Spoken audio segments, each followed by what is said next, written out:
पुण्याच्या अटकेतील आरोपीला जामीन मंजूर।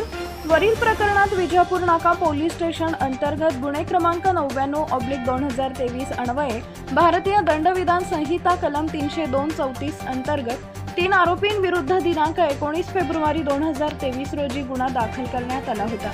सदर प्रकरणात यातील आरोपी यांनी पाठीमागील भांडणाचा राग मनात धरून विनाकारण यातील मयत इसम नामे आमिर खान याला डोक्यात बांबूने मारहाण केली व तसेच त्याला लाथा बुक्क्यांनी सुद्धा मारलं होतं। त्यानंतर घरी आल्यानंतर त्याच्या भावाने व आईने मयत यांच्या तोंडातून फेस येऊ लागल्याने त्याला विचारले असता त्यानं घडलेल्या घटनेबाबत घरच्यांना माहिती दिली होती। भांडणामुळे झालेल्या मारहाणीत हा मयत गंभीर जखमी झाला। त्यानंतर त्याला सिव्हिल हॉस्पिटल सोलापूर येथे ॲडमिट केले होते व उपचारादरम्यान त्याचा मृत्यू झाला होता।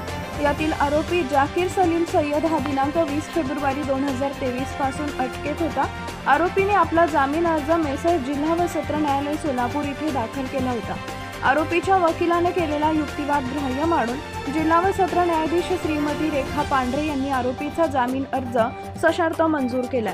यात आरोपीतर्फे advocate Kadir Auti, advocate Dattatray Kapure, advocate Sohel Rampure यांनी काम पाहिले।